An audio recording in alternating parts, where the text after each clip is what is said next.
Béni soit le nom de Yahweh, qui fait des merveilles dans nos vies. Comment ne pas le louer? Dieu ne cessera. Ma Bible au quotidien, le verset du jour. Psaume chapitre 77, le verset 12, version parole de vie, je cite. Je me souviens de tes exploits, Seigneur. Oui, je me rappelle tes actions étonnantes d'autrefois. Fin de citation, glorifions le Seigneur. Le verset du jour éclaire nos cœurs sur la manière dont nous pouvons renforcer notre foi dans les moments de doute et de désespoir. Bien-aimés, le psaume 77 est un cri du cœur d'Asaph, exprimant des moments de doute et de désespoir. Asaph dit dans les versets 7 à 10, je cite, « Le Seigneur rejettera-t-il pour toujours? Ne sera-t-il plus favorable? Sa bonté est-elle à jamais épuisée? Sa parole est-elle anéantie pour l'éternité? Dieu a-t-il oublié d'avoir compassion? A-t-il dans sa colère retiré sa miséricorde? Je dis, ce qui fait ma souffrance, c'est que la droite du Très-Haut n'est plus la même. » Fin de citation.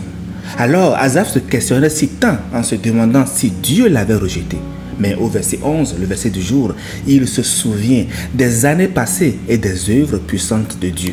Le verset dit, « Je parlerai des exploits de l'Éternel, oui, je me souviendrai de tes anciennes merveilles. » Cher ami, Asaph, l'auteur de ce verset, exprime son intention de méditer sur les actions extraordinaires de Dieu dans le passé.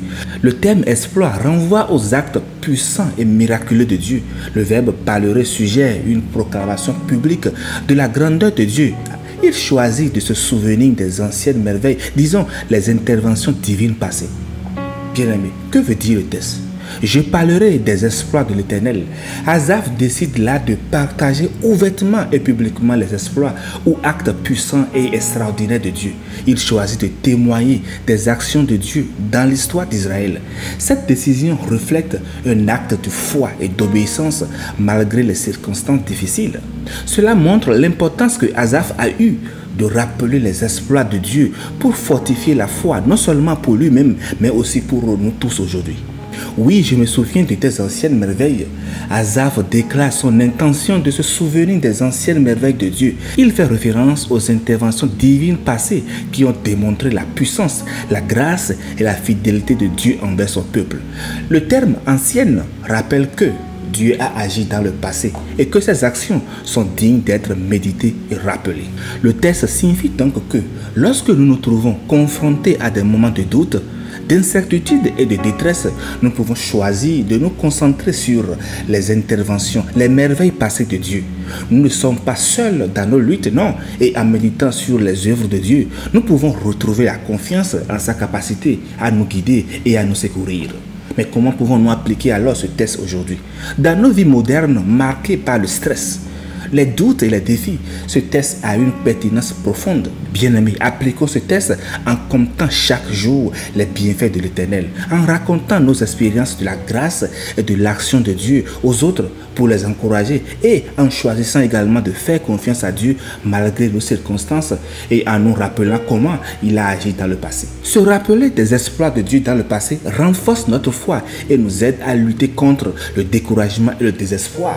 Paul nous rappelle dans Romains 15, le verset 4, « Or, tout ce qui a été écrit d'avance l'a été pour notre instruction, afin que, par la patience et par la consolation que donnent les Écritures, nous possédions l'espérance. » Et Jérémie 32, le verset 17 nous dit, « Ah, Seigneur éternel, voici, tu as fait les cieux et la terre par ta grande puissance et par ton bras étendu.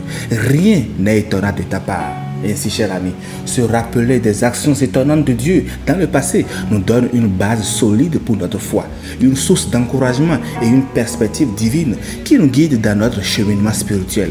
C'est une manière pour nous tous de reconnaître la continuité de la grâce et de la puissance de Dieu dans toutes les sphères de notre vie. Chers frères, chers sœurs, Dieu ne cessera jamais de te surprendre. Bonne méditation et paix de Christ sur tous. Alléluia. De m'étonner, il n'a pas fini de m'éblouir, de m'épater. Dieu ne cessera de m'étonner. Son amour pour moi m'a toujours emballé. Alléluia.